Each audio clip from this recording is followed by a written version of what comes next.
গল্পের নাম চন্দ্রমল্লিকা বাগান। গল্পের শুরু। সন্ধ্যার অন্ধকারে ঘেরা কাশীপুর গ্রাম। গ্রামের একপাশে কাঁচা রাস্তার শেষে দাঁড়িয়ে আছে একটি পুরনো জমিদার বাড়ি, যার চারপাশে বিস্তীর্ণ চন্দ্রমল্লিকা ফুলের বাগান। স্থানীয় লোকেরা বলে, এই বাগানে রাতে গেলে ফিরতে হয় না। কিন্তু তবুও কেউ কেউ যায়, কেউ সাহসে, কেউ টাকায় লোভে, আর কেউ কৌতূহলে। তপন ছিল একজন ইউটিউব ব্লগার, হরর কন্টেন্ট করে। শহর থেকে এসেছিল গ্রামে ভৌতিক ভিডিও বানাতে। শুনেছিল এই চন্দ্রমল্লিকা বাগানের ভৌতিক ইতিহাস।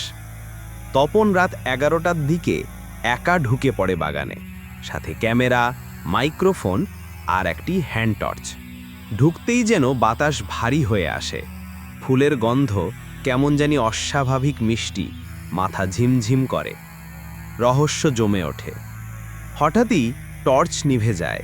অন্ধকারে ঝিঁঝি পোকার ডাকও থেমে যায়।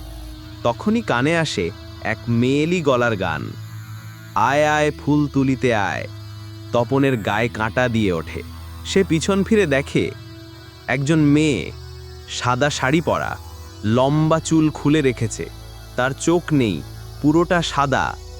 তপন দৌড়াতে থাকে, কিন্তু বাগান যেন শেষই হচ্ছে না। সে যেখানে ঢুকেছিল সেই গেটটাই খুঁজে পায় না। এক সময় সে ক্লান্ত হয়ে পড়ে যায় মাটিতে। চোখে অন্ধকার নেমে আসে। পুরনো ইতিহাস। পরদিন সকালে গ্রামের কয়েকজন লোক তাকে বাগানে অজ্ঞান অবস্থায় পায়। স্থানীয় একজন বৃদ্ধা বলেন, এই বাগানে শ্রীমতী চন্দ্রমল্লিকা নামে এক জমিদার কন্যা থাকতেন। 1947 সালে তাকে এক ইংরেজ সাহেব জোর করে তুলে নিয়ে যেতে চেয়েছিল। সেই বাগানে আত্মহত্যা করে। তারপর থেকে যারাই রাতে ফুল তুলতে আসে তারা আর ফিরে যায় না। তপন বেঁচে যায়, কিন্তু কথা বলা ভুলে যায়। সে শুধু একটা কথাই বলতে পারে বারবার, ফুল তুলিস না, সে আসবে। গল্পের শেষ সংলাপ। গল্পটির শেষে, তুমি কি কখনো চন্দ্রমল্লিকা ফুলের গন্ধ পেলে রাতে?